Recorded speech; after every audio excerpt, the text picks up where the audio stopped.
मुस्ताङको बाटो चाहिँ तर इबिसी आइरहेछ घाना 3 किलोमिटर बजु 542 भइसक्यो र हामीलाई चाहिँ अब 36 किलोमिटर कभर गर्नुपर्ने छ है यहाँदेखि 36 अब त तर 34 मेबी मेरो चाहिँ यहाँ अलिकति गोप्रो सेट गर्ने हुँदाखेरि ढिलो भयो केटाहरू चाहिँ अलिकति अगाडि छ त्यहाँ अनि द भ्युज इज नाइस त्यहाँ माथि पहाड टल्केको कस्तो सिक्री पहाड अरे हिमाल उता अर्को हिमाल लाइफमा एकचोटि मनाङ मुस्ताङ चाहिँ घुम्न आउनुपर्ने रहेछ है गाइड साँच्चै भनेको अब मनाङ त योपालि कम्प्लिट गर्न सकिएन अब सबैको आफ्नो काम व्यापार अब गाह्रो छ नि त नेक्स्ट टाइम चाहिँ मजाले पैसा फेरि सेभ गरेर त्यहाँ मुस्ताङ त बेटर छँदैछ होइन तर मैले सुनेअनुसार चाहिँ मनाङ झन् बेटर छ अरे क्या अब यस्तो कुराहरू सुन्दाखेरि तर योपालि चाहिँ अब एउटा साथीको स्कुटी पनि भयो त्यही भएर हामीले त्यति साह्रो अब बल गरेन पनि अब ऊ पनि अब अलिअलि भर्खर एक्सपिरियन्स गेन गर्दैछ उसको फर्स्ट राइड है ऊ चाहिँ गाइड बाइ द वे हाम्रो स्कुटीवालाको चाहिँ मुस्ताङ फर्स्ट लङ राइड हो होइन is having fun by the way अनि अब नेक्स्ट टाइम चाहिँ अब त्यसलाई भयो भने एक्सपल्स किनाउनु आउने हो अनि म नि अब एडभेन्चर सिरिजतिर सर्च गरेर फेरि टाइम स्क्राम्बलर एडभेन्चर 390 मेरो अप्सनमा छ है बेस्टमा भनेको चाहिँ अब केटिएमकै बाइक कुदाएर होला मलाई चाहिँ अब भरसक्दो केटिएमकै एडभेन्चर चढौँ भन्ने सोच हो तर अब I think something like 10 lakh जस्तै छ होला अहिले चाहिँ एडभेन्चर 390कै र चाहिँ अब अलिकति अब बजेटले मिल्यो भने अब उता फाइनेन्स गरिकन निकाल्नु पर्छ होला नत्र भने टाइम स्क्राम्बलर पनि ब्याड छैन है मेरो साथीले स्पिड कुदाउँछ उसलाई अब त्यस्तो केही प्रब्लम भएको छैन क्या यस्तो के भन्नु अब बाटोघाटोमा सस्पेन्सन राम्ररी खेल्छ तर ऊ साथी कुदाउँछ फेरि ओभर रफ कुदाउँछ त्यही भएर उसलाई चाहिँ अब अलिक गाह्रो हुन्छ अब नर्मल मजादेखिको स्पिडमा उयो गरौँ भने त अब सस्पेन्सन चाहिँ गुड छ किनभने अब म त अब जुक चलाएर आएको छु नेगेटिभ सिरिज यिनीहरूको सस्पेन्सन अब उसले पनि अलिक स्टिफ नै हुन्छ अब मलाई त अब कस्तो कम्फर्टेबल भइरहेछ अब स्पिडमा भनेपछि अब झन् स्क्राम्बलरको त सस्पेन्सन झन् मजाले खेल्छ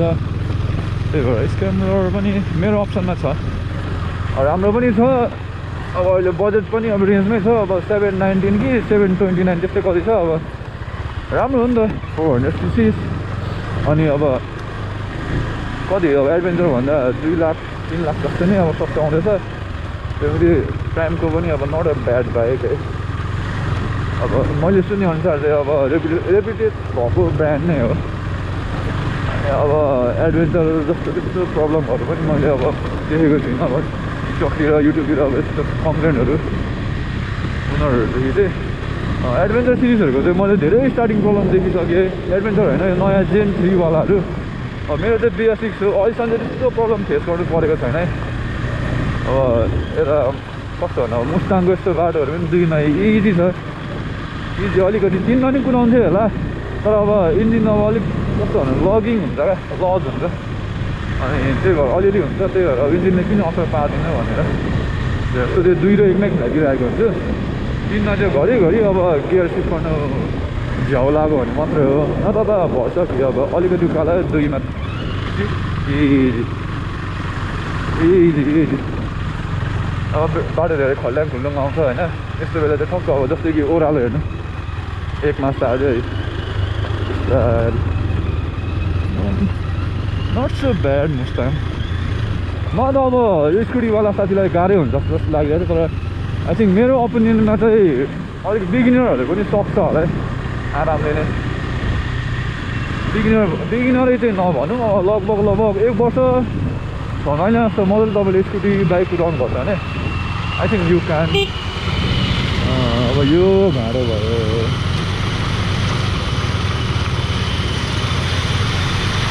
फेरि अघि केटाहरूसँग फाडी हान्नु पर्ने रहेछ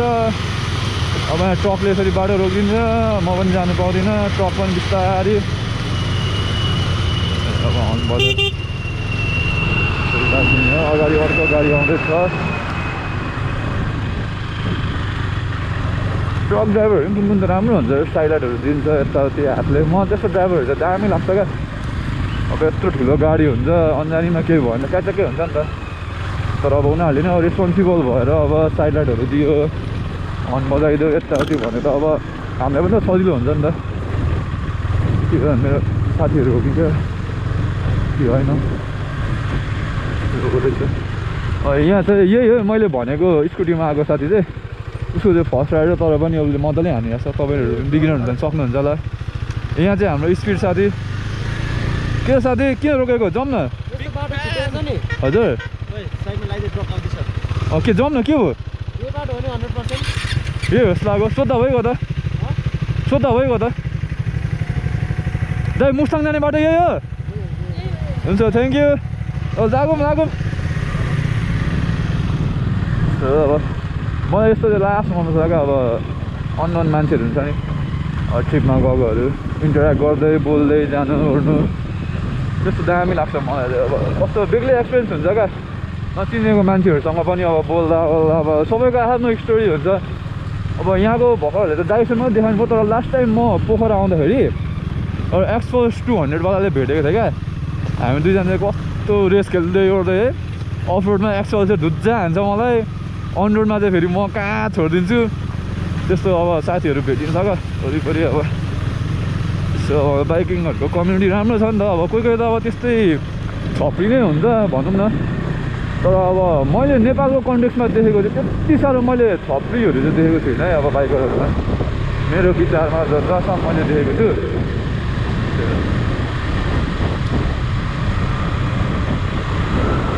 बाटो चाहिँ तर दामी हो त्यो भन्छ काकाभित्र त दमक भन्दा पनि राम्रो बाटो छ क्या यता मनाङ मुस्ताङको त मेरो आफ्नै ओपिनियन भन्नु पर्दाखेरि चाहिँ किनभने बाटोहरू न यहाँ कति पिच छ अब अहिले त्यहाँको बिबी हाइवे अब यता झापातिरको फ्याटफुट सब बिगारिदिएको छ क्या डाइभर्जनै डाइभर्जन होइन तर यहाँ त अब अलिअलि ग्राभल बाटो अलिअलि अफरोड भयो भने इट इज नाइस क्या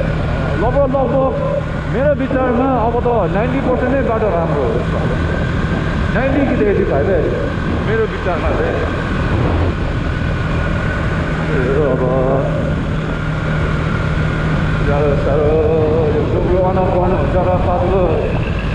ब्लक त लगायो हातको चिसो हुन्छ होला यार योपालि हिउँ चाहिँ खेल्नु पायो रमाइलो हुन्छ मुस्ताङमा मनाङ गएको हँदा हिउँ खेल्नु पाइन्छ होला तर अब अलिकति गाह्रो गाह्रो भयो चट्टासँग अब छेउको पाखम्बी चाहिँ खानुपर्छ होला अब मुस्ताङमा गएर अब धेरै यस्तो बाटो चाहिँ झन् योपालि मेरो ओइलसिल गएन है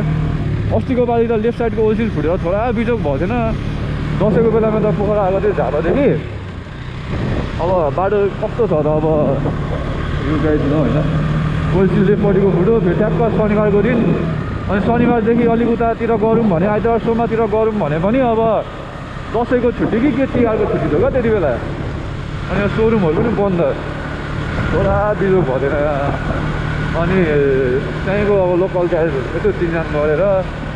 अनि ओइलसिल मगाएर अब ओरिजिनल त हाम्रो पाइएन मलाई जस्तो लाग्छ अब 70 कि कति दियो अब हुन्छ डुब्ने हो जस्तो लाग्यो तर पनि टिकिरहेको भनौँ न अब यस्तो अफरोड गइरहेको हुन्छ मलाई धेरै जस्तो अब घरिघरि आफ्नो लाइफस्टाइल देखेर चाहिँ एडभेन्चर बाइक किनेको भए ठिक हुन्छ जस्तो लाग्छ क्या स्पिड स्ट्रेम्बलहरू सुरुमै कहाँ नै डम्प भएर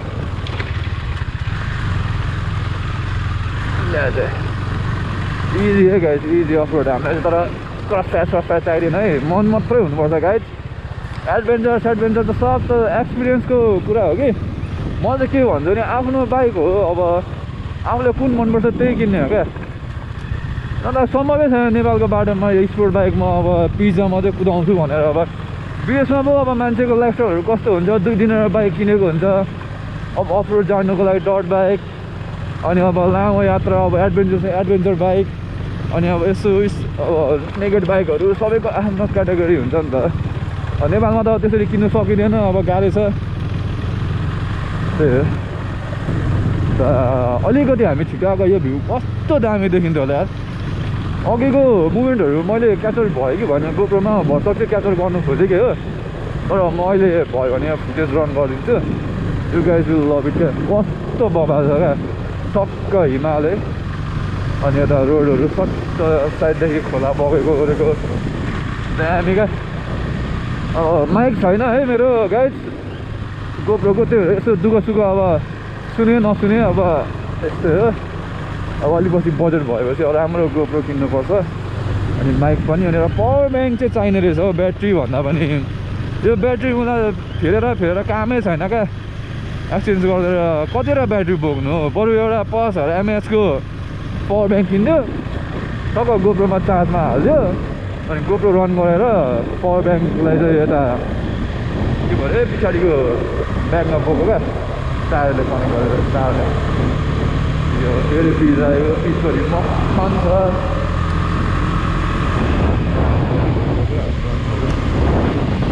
76 भनेपछि 1890 अझै छ हामीसँग 30 किलोमिटर जस्तै आई गेस अहिले चाहिँ बेलुकाको